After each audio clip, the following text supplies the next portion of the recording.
Welcome. In this video we're going to be talking about sequences. So first we'll go ahead and define what a sequence is. So we say that a sequence is a function whose domain is the set of natural numbers. So that's the positive integers 1, 2, 3, 4, and so on and so on. But even though it is a function, technically, we really just want to think of it as an infinite list of numbers that has a discernible pattern. And so our notation for sequences also differs from functions a little bit. Instead of writing f of x or something like that, sequences are typically denoted by a sub n.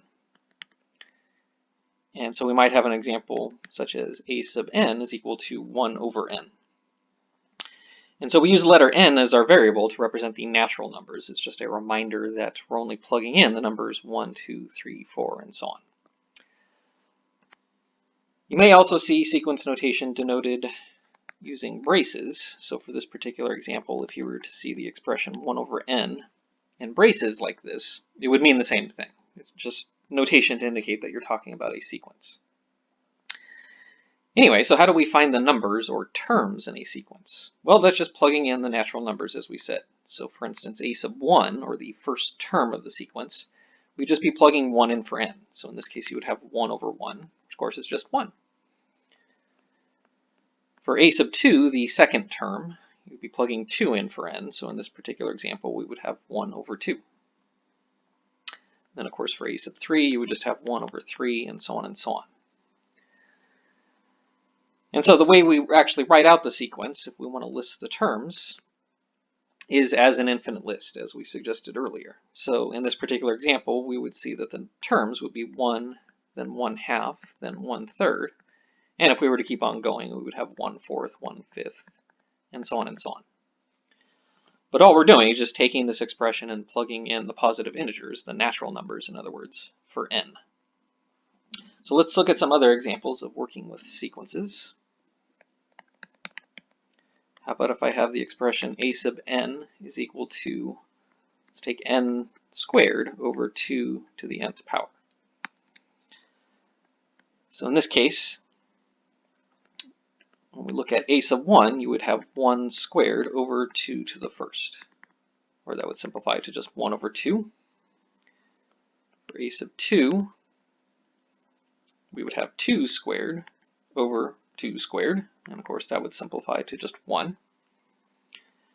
For a sub 3, we would have 3 squared over 2 to the third power, and that would simplify to 9 over 8. And if we were to look at a sub 4, we would see 4 squared over 2 to the fourth. This would simplify to 16 over 16, which is also 1. And so here, if I wanted to write the sequence out in the form of a list, we would see that the first term is 1/2, second term is 1, third term is 9 over 8, the fourth term is also 1, and so on and so on. And this sequence would continue. And you could figure out what a sub 5 and a sub 6 and so on are on your own. Notice in this example, though, that we have two terms in the sequence that are the same. The second term is equal to 1, and the fourth term is also equal to 1. And that can happen. There's nothing that says that the terms in a sequence have to be different from each other. We certainly can have situations here where we may see the number repeat, perhaps just once or twice, or it could even happen infinitely often. Let's try some other examples here. How about if I have the sequence defined by a sub n is -1 to the n over 3n. Well, again, let's go ahead and write out the first few terms of this sequence. So if we wanted to find a sub 1, that'd be -1 to the first power over 3 times 1. So -1 to the first power is -1, and 3 times 1, of course, is 3. So our first term would be -1/3. For a sub 2, we would have -1 squared over 3 times 2. Well, -1 squared, that becomes +1. And 3 times 2, of course, is 6, so our second term would be 1 over 6. For our third term, a sub 3, we would have -1 to the third power over 3 times 3. Well, -1 to the third power, that ends up simplifying to -1. And 3 times 3, of course, is 9, so our third term in this case is -1/9. And for a sub 4, we have negative 1 to the 4th power over 3 times 4. So negative 1 to the 4th power, that would become positive 1. And 3 times 4, of course, is 12. So we'd end up with positive 1/12. All right, so if we look at this sequence in list form, we would see the numbers negative 1/3, 1/6, negative 1/9, 1/12, and so on and so on. And so notice in this example that the signs of the terms alternate, the positive and negative signs. So we end up with a negative first term, a second term that's positive, a third term that's also negative, a fourth term that's positive, and so on and so on. And so when the signs of the terms alternate, when it goes back and forth between negative and positive numbers like this, we refer to this as an alternating sequence.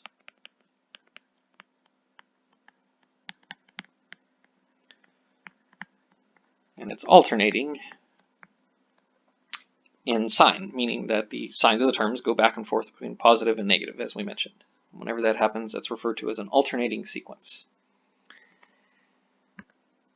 So another example of an alternating sequence, we might see something like a sub n is equal to, let's say, negative 1 to the n plus 1 power over, let's do n cubed. So here, if we look at the first few terms, looking at a sub 1 first of all, notice that we would have negative 1 to the 1 plus 1 power, and it would be over 1 to the 3rd. Again, we're just replacing each of the n's with 1. So this would simplify to negative 1 squared over 1, which simplifies to 1 over 1. So of course the first term is just 1. If we look at the second term, now we would have negative 1 to the 2 plus 1 over 2 cubed. So this would become negative 1 to the 3rd over 2 to the 3rd, which is 8. And so this would become negative 1 over 8. Looking at the third term here, we would have negative 1 to the 3 plus 1 over 3 cubed. So this would simplify to negative 1 to the 4th over 27. Negative 1 to the 4th, though, is positive 1, so this would become positive 1 over 27. And we'll look at the fourth term here. We would have negative 1 to the 4 plus 1 over 4 to the 3rd. So this would give us negative 1 to the 5th over 64. Negative 1 to the 5th would still be negative 1, so we'd have negative 1 over 64. And so here, when we look at the terms in list form, we had positive 1, then negative 1/8, then positive 1 over 27, negative 1 over 64. If we were to keep on going, the next term would be positive 1 over 125, etc., etc.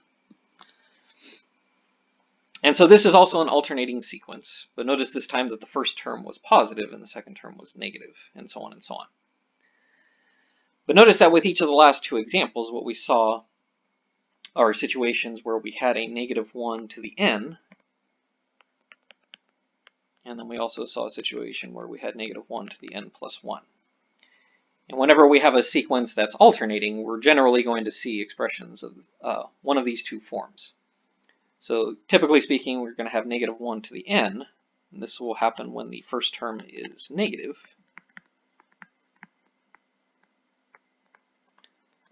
And negative 1 to the n plus 1, or you might even see negative 1 to the n minus 1 used instead.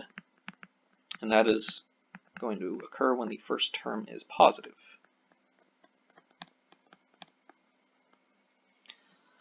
So a little bit later we'll look at finding patterns or finding explicit expressions for our sequences. And so when we encounter examples that are alternating, like these ones here, we want to remember this rule here for using powers of negative 1. Okay, well, the next thing we'll take a look at here are how we go about graphing sequences. So when we're talking about graphing sequences, we want to remember that sequences are just functions. So for example, if I were to look at the function f of x is equal to x minus 2, well, we know that the graph of this would just be a line. We know that the y-intercept of that line would be at negative 2, and the slope would be 1, so looking at a few points here. these points, and we would just connect all those with a straight line. But the reason we connect all the points with a straight line is because the domain of this function is all real numbers. So even though I usually just plot whole number values, plugging in numbers like 0, 1, 2, 3, and so on, I could actually plug in numbers like, negative 1/2 and positive 1/3 and stuff like that, which would give us all real numbers as our domain, and therefore we end up connecting the entire line, all of the points together. When we look at a sequence, it is still a function, so the sequence that would correspond to this function would be a sub n equals n minus 2. But with a sequence, the domain is only the natural numbers, only the positive integers. So when I look at the graph of this sequence, I'm not actually going to connect all the points that I have. So here, if I were to plug in 1 for n, I would get negative 1 for my value. And if I plug in 2, I would get 0. If I plug in 3, I get 1. Plug in 4, we get 2, and so on and so on. But here, I would just have the individual points. I would not connect them with a straight line because I'm plotting the points in a sequence. I'm not looking at the actual function f of x equals x minus 2. So here, I'm only plugging in the natural numbers. That's my domain. So that means I'm not plugging in numbers like 1/2 or 3 1/3 or negative 4.2 or something like that. So I'm not actually connecting all the points together. So with the graph of a function, usually we have a connected graph, connected line, or some other sort of curve. But with sequences, it's just going to be a bunch of individual points like we see here. So the next thing we'll take a look at here are what are called factorial expressions.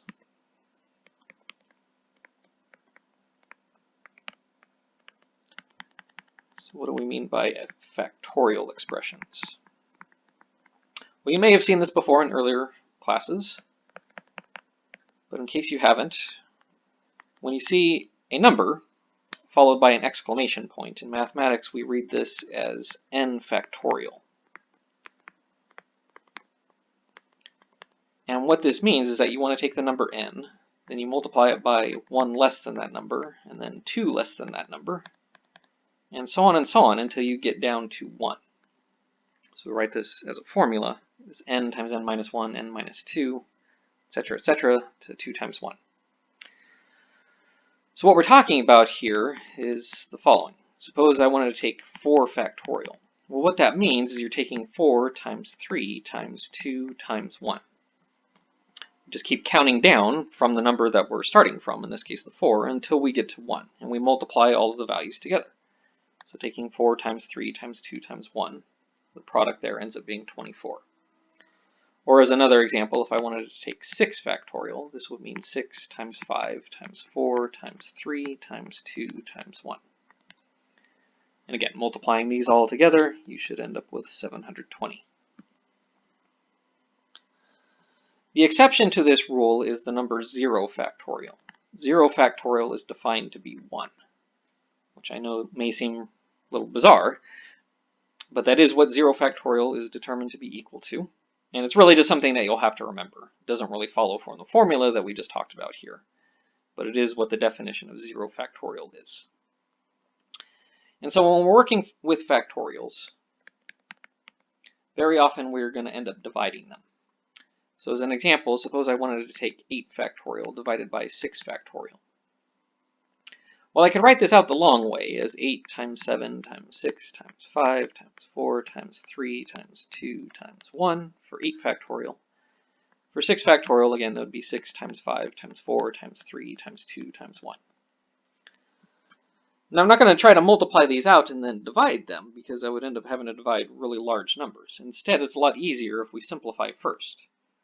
So notice here that everything from the 6 to the 1 we can cancel from both the numerator and denominator.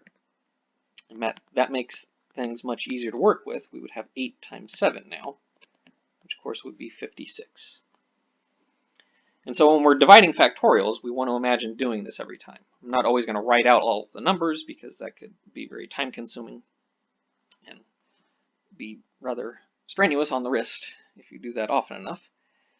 But hopefully it's easy enough to understand how the pattern works here and how we can simplify these numbers without writing the entire expressions out every single time. So as another example, suppose I wanted to simplify 10 factorial over 7 factorial.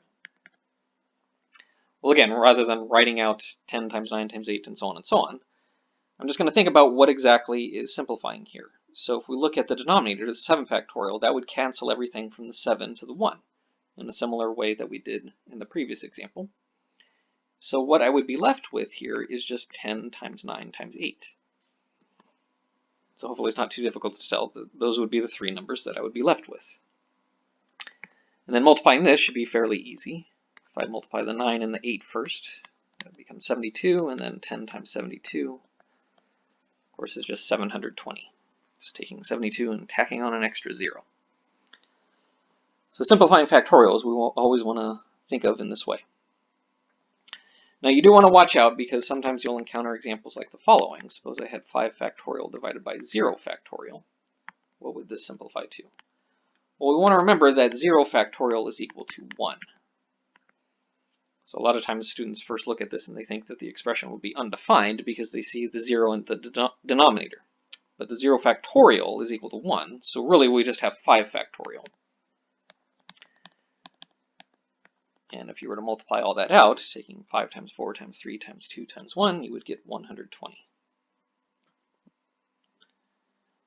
Also, we may encounter examples like the following. Suppose I had the expression 8 over 4 factorial. Well, just like with ordinary order of operations, I need to simplify what's in parentheses first before I do the factorial here. So 8 divided by 4, of course, is just 2. So what I'm dealing with here is just 2 factorial. And 2 factorial, of course, would just be 2 times 1, so the answer would be 2. So that's very different from if we were doing 8 factorial over 4 factorial. Notice here we no longer have parentheses. I'd be computing each of the factorials first and then dividing them. But as we saw before, we would just want to simplify this. So this would leave me with 8 times 7 times 6 times 5. And if you multiply that out, you should get 1,680 as your result. So those are factorials, and you'll see those kinds of expressions come up in sequences from time to time. The next thing we're going to look at here are what are called recursive sequences.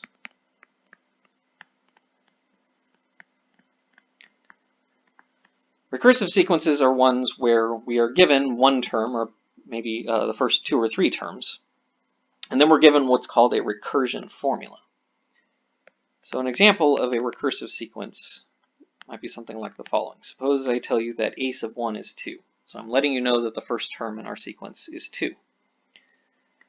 But from then on, to find subsequent terms, I use the following formula. Let's say a sub n is equal to 4 plus a sub n minus 1. So this formula here is referred to as the recursion formula.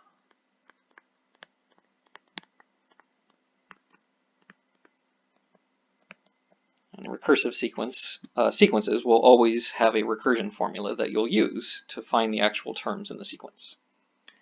So let's look at the next few terms in the sequence. Suppose I wanted to find a sub 2.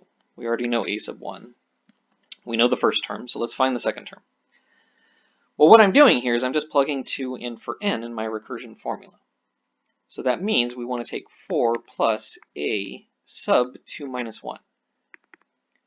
So the 2 minus 1 is in the subscript, so that simplifies to just 1. So we have 4 plus a sub 1.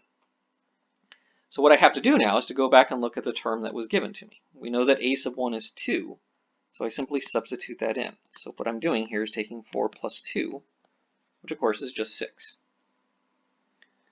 So the a sub n minus 1 that we see in the recursion formula, that's telling us to refer back to the previous term in the sequence. So let's find the next few terms here. What about a sub 3? Well, again, I'm just plugging 3 in for n in my formula. So here we would have 4 plus a sub 3 minus 1. In other words, we're taking 4 plus a sub 2. Well, a sub 2 we just found is 6, so we have 4 plus 6, and that of course is 10. For a sub 4, the next term, we would have 4 plus a sub 4 minus 1. In other words, 4 plus a sub 3. A sub 3 we just found is 10, so this becomes 4 plus 10, and that of course is 14. And we could keep going, so let's find one more term here, just for good measure. Taking a sub 5, we would have 4 plus a sub 5 minus 1. So that's 4 plus a sub 4, which would be 4 plus 14, and that of course is 18. And so you might recognize that in this particular sequence, all we're doing is just taking the previous term and adding 4 every time. And when you look at the recursion formula, that's exactly what it's saying to do. So once you recognize that pattern, you may not have to rely on the recursion formula every time. You could recognize what the subsequent terms are simply by adding 4 to the previous term. So in this example here, if I wanted to find a sub 6, I could just add 4 to the 18 to see that it is going to be 22. But not all recursion formulas are going to be quite this simple, so we'll look at some other more challenging types of examples. So suppose for our next example, we are given that the first term is 3. So a sub 1 equals 3. And our recursion formula is a sub n equals n times a sub n minus 1. So let's find the next few terms in this sequence. So if I want to find a sub 2, again, I'm just replacing the n with 2. So this would become 2 times a sub 2 minus 1. So it would be 2 times a sub 1. And a sub 1 we are given as 3. So what I have is 2 times 3, and that of course is 6. Now let's find a sub 3. So now I'm replacing n with 3. So this means I take 3 times a sub 3 minus 1. So that's 3 times a sub 2. Well, a sub 2 we just found is 6. So I have 3 times 6. So my answer there would be 18. For our next term, a sub 4, again, just replace the n with 4. So you have 4 times a sub 4 minus 1. So that's 4 times a sub 3. A sub 3 we just found is 18. So we have 4 times 18. The answer there would be 72. And again, we could just continue in this pattern here to find other terms in the sequence. So again, with recursive sequences, we'll always be given at least the first term. Sometimes we may even be given the first 2 or 3 terms, but we'll always be given the recursion formula, the a sub n expression that we use to find subsequent terms in the sequence. So let's go ahead and take a look at maybe 1 or 2 more examples like that. How about if we have, for our next example, let's say that a sub 1 is just 1, and a sub 2 is also 1. So this time we're being given the first 2 terms in the sequence, and they both happen to be the number 1. And for our recursion formula, we'll say a sub n is a sub n minus 1 plus a sub n minus 2. And so what this really means, if we interpret this in words, is that we're taking the previous 2 terms in the sequence and adding them together. So again, I already know a sub 1 and a sub 2, so the next term to find would be a sub 3. But according to the recursion formula, that's a sub 3 minus 1 plus a sub 3 minus 2. In other words, a sub 2 plus a sub 1. Well, a sub 2 is 1, and a sub 1 is also 1. So adding these numbers together, we of course just get 2. So now let's find a sub 4. So here we'd be taking a sub 4 minus 1 plus a sub 4 minus 2. In other words, a sub 3 plus a sub 2. So a sub 3 we just found. That's the 2 that we found in the line above. But a sub 2 that was given to us at the beginning, that's still 1. So my answer here is 3. Next, let's find a sub 5. So here we would have a sub 5 minus 1 plus a sub 5 minus 2. So this is going to be a sub 4 plus a sub 3. And a sub 4 we found is 3. A sub 3, if we look back, was 2. So we have 3 plus 2, which is 5. And so here again, it may be helpful to actually write the sequence out in the form of a list. So our first 2 terms were 1. And again, what we're doing to find the next term is just adding the previous 2 terms. That's really what the recursion formula is saying to do. So as we can see with the numbers that we just found here, we took 1 plus 1, which was 2, to get the next term. Then we add the previous 2 terms, so I take 1 plus 2 to get 3. Then 2 plus 3 is 5. And if we were to keep going, the next term we would take 3 plus 5 to get 8. Then 5 plus 8 to get 13.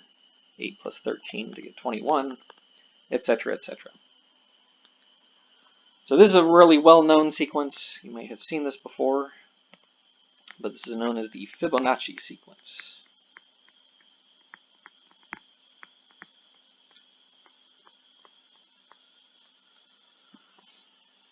So you may encounter this sequence again in future math classes. You're not required to know the name of it, but you may have heard of it before, and even if you haven't, it is a very famous, well-known sequence. So those are recursive sequences. So let's go ahead and take a look at some final examples here where we're trying to find expressions for sequences. So suppose I said to find an expression, or sometimes textbooks refer to these as explicit equations for sequences.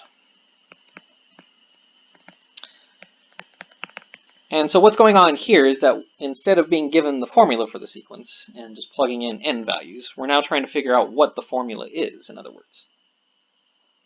So as an example here, suppose I said that a sub n is equal to the sequence, let's say 1/2, 1/4, 1/6, 1/8, 1/10, and so on and so on. What is the formula for a sub n? What's the expression or the explicit equation, however you want to refer to it? But what exactly do we write for a sub n here? What's the pattern, in other words? And that's the key word, is that we're talking about a pattern here. Sequences are always discernible patterns. And so really determining what the equation needs to be is determining what that pattern is. It's really just pattern recognition. There's not necessarily a formula that we can follow every single time. A lot of times we just have to stare at the numbers to try to decide what the pattern is. What can be helpful, though, is to rewrite the numbers that we actually see. So in this example here, we would want to notice that 1/2 we can think of as being 1/2 times 1. 1/4 is 1/2 times 2. 1/6 is 1/2 times 3, and so on and so on. And a lot of times writing it out this way can help us to see how exactly we would write the formula. Notice in this case that what we're doing every time is just taking 1/2 times whatever n is. For the first term, you have n equals 1, the second term n equals 2, and so on and so on. And that's the number that we have in parentheses each time, which is just being multiplied by 2 in the denominator. So we can see that a sub n is just going to be equal to 1/2 times n. If we look at some other examples, suppose we have a sub n is equal to, let's say, 1/2 followed by 2/3, then 3/4, 4/5, 5/6, and so on and so on. And so hopefully it's not too difficult to tell what the pattern is, but how exactly do we write that as a formula? Well, that's the trick. Well, in this case, it would be helpful to rewrite the numbers as follows. Let's think of this as 1/1 plus 1, then 2/2 plus 1, 3/3 plus 1, 4/4 plus 1, and so on and so on. So we just want to recognize that the denominator in each case is simply 1 more than the numerator. And so what we would have here is that a sub n is simply going to be equal to n/n plus 1. And so again, unfortunately, there's not an equation that we can follow, nothing that we're plugging in anywhere. It's really just a matter of looking at the numbers and understanding what the pattern is, and trying to reinterpret that pattern as a mathematical equation.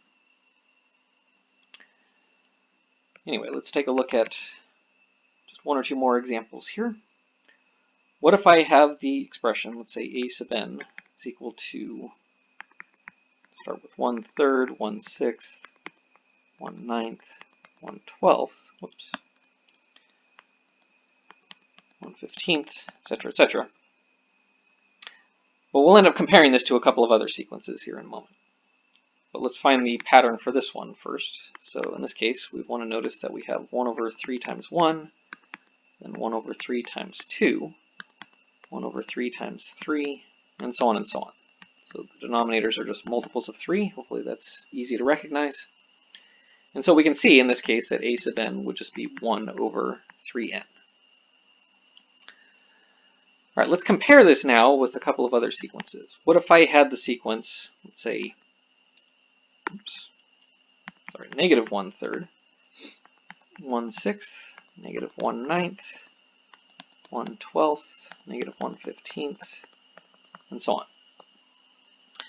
So notice this is basically the same sequence as we just saw, but now the signs of the terms are alternating. We have a negative first term, a positive second term, a negative third term, and so on and so on.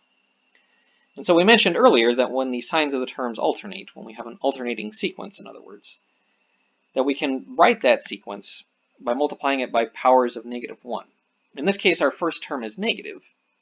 So what we'd want to do here is just to take the 1/3n that we had from before, and I would multiply it by -1 to the n.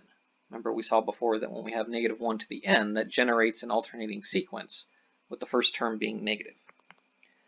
We could also simplify this expression and just write it as -1 to the n over 3 times n, which is how we would ordinarily write the expression for this particular sequence. So whenever you have a sequence that's alternating, you generally want to find the basic pattern of it first, and then decide whether or not to multiply by -1 to the n, or as we'll see with the next example, -1 to the n plus 1, depending on whether the first term is positive or negative. So if we look at the example of, let's say, 1/3, then followed by -1/6, then positive 1/9, -1/12, and so on and so on. Well, this is also alternating, and so we're still sticking with the basic pattern of 1/3n, but this time the first term is positive, so I would want to multiply this by -1 to the n plus 1 instead. And again, we could write this more simply as just -1 to the n plus 1 over 3n. And this would give us the pattern of the numbers that we see in this particular sequence. So both of these last two examples, they're based on the basic pattern of 1/3n, but each of them are alternating. For the previous one, the first term was negative, and for this last one here, the first term is positive. And so that tells us what to multiply by, -1 to the n for the previous example, and -1 to the n plus 1 for this last example here. So again, whenever you have an alternating sequence, you can always cause it to be alternating by multiplying by -1 to the n or -1 to the n plus 1. It's just a matter of which term is positive or negative, first term. What happens there? Anyway, let's take a look at just one last example like that. How about if I have the expression, let's say, -1/2 followed by 1/4, then -1/8, 1/16, and so on and so on. So here again we have an alternating sequence, and notice again that the first term is negative in this case. And so because of that, I'll go ahead and start with the -1 to the n part. We know we're going to need that since we're taking -1 to the n to make the first term negative and cause the terms to alternate after that. But notice in this case that the denominators are just powers of 2. You have 2 to the first, 2 to the second, 2 to the third, and 2 to the fourth. And so hopefully it's not too difficult to tell that the denominator just needs to be written as 2 to the n. So I didn't write out all the terms this time. You can go ahead and do that on your own if you want, but see if you can recognize the pattern from what I've written out here. But again, with writing formulas or explicit expressions for sequences, we're always just looking for what the pattern needs to be. And when it's alternating, like we've seen with these last few examples, this should tell us what to do in those situations as well.